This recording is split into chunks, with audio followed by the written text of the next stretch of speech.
বন্ধুরা, সেই দিন সকালটা ছিল একেবারেই অন্যরকম। মা বাবা বাসায় ছিলেন না, তাই পুরো বাড়িতে শুধুমাত্র আমি আর আমার ভাইয়া একাই ছিলাম। রাতে ঠিকমতো ঘুমও হয়নি, তাই সকালে গড়িয়ে দুপুরের দিকেও আমি ঘুমিয়েই ছিলাম।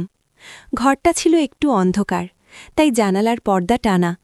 বাইরে থেকে আসা আলোর রেখা ঘরে ঢুকে ছায়া ফেলছিল। ঠিক তখনই দরজার খোলার শব্দ পেলাম আমি। ধীরে চোখ খুলে দেখি ভাইয়া আমার ঘরে ঢুকছে। মনে হচ্ছিল সময় যেন থমকে গেছে, বাতাসও কেমন যেন ভারী হয়ে আছে। আমি ধীরে উঠে বসলাম। মনে পড়ল, মা বাবা তো বলেছিলেন বিকেলের আগে ফিরবেন না, তাহলে ভাইয়া হঠাৎ এখন আমার ঘরে আসছে কেন? বন্ধুরা, আমার নাম হচ্ছে নেহা। আমি ক্লাস 9-এ পড়ি, আর আমার ভাইয়ার নাম আরাফাত। সে কলেজে পড়ে। কিন্তু সেদিন যা ঘটেছিল তা এখনও ভাবলে আমার গায়ে কাঁটা দেয়। তো বন্ধুরা, আপনাদের এখন ঘটনাটা শুরু থেকে বলি, না হলে কিছুই বুঝতে পারবেন না।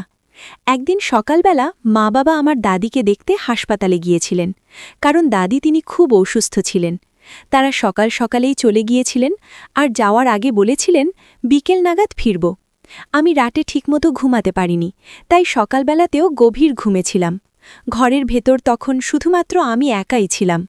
লাইট বন্ধ ছিল, দরজাও বন্ধ, চারদিক নিস্তব্ধ। ঠিক তখনই দরজার হাতুলটা ধীরে ঘুরে গেল, আর দরজাটা কিঞ্চিত শব্দ করে খুলে গেল। আমি চমকে উঠলাম। দেখি ভাইয়া দাঁড়িয়ে আছে দরজার সামনে, মুখে হালকা হাসি, কিন্তু সেই হাসিটা কেমন যেন অচেনা লাগছিল।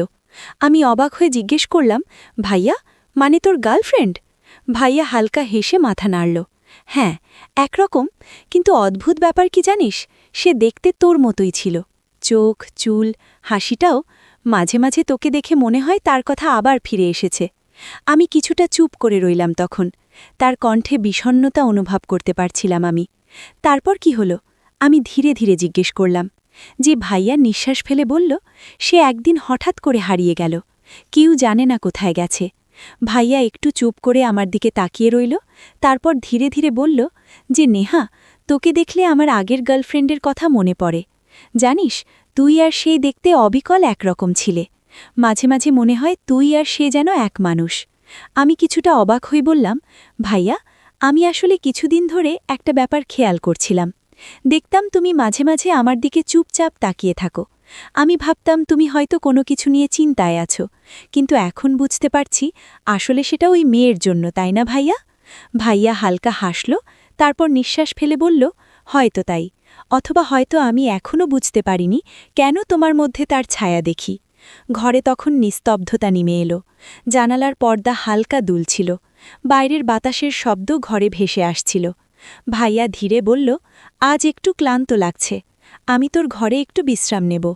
আমি কিছু বললাম না, শুধু মাথা নাড়লাম। ভাইয়া চুপচাপ এসে বিছানার পাশে বসে পড়ল। তার চোখে এক ধরনের ক্লান্তি আর অজানা রহস্য, যেন কিছু বলতে চাচ্ছে, কিন্তু থেমে যাচ্ছে।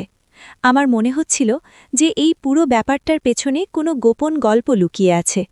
ভাইয়া তখন আমার বিছানায় শুয়ে একটু বিশ্রাম নিল। আমি ঘুম থেকে উঠেই ভাবলাম যে দুপুরটা হয়ে গেছে, তাই আমি গোসল করতে যাই। গোসল শেষে যখন ঘরে ফিরে আসি, তখন আমি কাপড় চেঞ্জ করতে শুরু করি। ঠিক সেই সময় ভাইয়া ঘুম থেকে হালকা চোখ খোলার মতো হলো এবং বলল যে, কি করছিস তুই? আমি ধীরে উত্তর দিলাম, ভাইয়া, শুধু ঘরে ফিরছি এবং কাপড় চেঞ্জ করছি, তুই বিশ্রাম কর, আমি তোর দিকে ঘামছি না। ভাইয়া হেসে বলল, ঠিক আছে, সমস্যা নেই, তুই শান্তি করে কাজ কর, আমি পাশে আছি। আমি মাথা নাড়লাম। মনে হচ্ছিল এই দুপুরটা এমন একটা অদ্ভুত শান্তির মতো, ভয় নয়, কৌতূহল আর রহস্যের মিশ্রণ। জানালা দিয়ে আসা আলো ঘরে নরম ছায়া ফেলছিল, আর হঠাৎ মনে হচ্ছিল আজকের দুপুরে আমার সঙ্গে ঘটে যেতে পারে কোনো অজানা ঘটনা, যা আগে কখনো আমি দেখিনি। আমি কাপড় চেঞ্জ শেষ করে দাঁড়ালাম।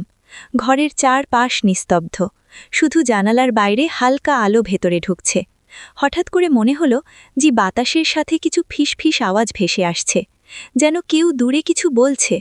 আমি ধীরে ধীরে তখন ভাইয়ার দিকে তাকালাম। সে এখন শান্ত, কিন্তু চোখে এক অদ্ভুত জ্যোতি ছিল, যেমন কোনো কথা বলতে চাচ্ছে কিন্তু কিছু লুকিয়েও রাখছে। ভাইয়া হেসে বলল, নেহা, আজকের দুপুরটা আমাদের জন্য বিশেষ। কিছুক্ষণ পরে তুই দেখবি যা আগে কখনো দেখেনি। তবে তুই ভয় পাস না, শুধু মনোযোগ দে। আমি কিছু বললাম না, শুধু মাথা হেলালাম। আমার হৃদয়ে বেজে উঠছিল দ্রুত। মনে হচ্ছিল আজ এখানে কিছু রহস্যময় ঘটনা ঘটতে চলেছে, আর আমরা দুজনেই সেই রহস্যের অংশ ছিলাম। তো বন্ধুরা, এই গল্পটি কিন্তু এখানে শেষ নয়, আরও অনেক কিছুই বাকি গুরুত্বপূর্ণ শেষের অংশ রয়েছে। যদি আপনারা দ্বিতীয় পর্ব পেতে চান, অবশ্যই কিন্তু এই চ্যানেলটি সাবস্ক্রাইব করে পাশে থাকা অল নোটিফিকেশন অন করে রাখবেন। আর আগে থেকে যারা আপনারা সাবস্ক্রাইব করে রেখেছেন, আপনাদের জন্য অসংখ্য অসংখ্য ভালোবাসা রইল। তো সবাইকে ধন্যবাদ।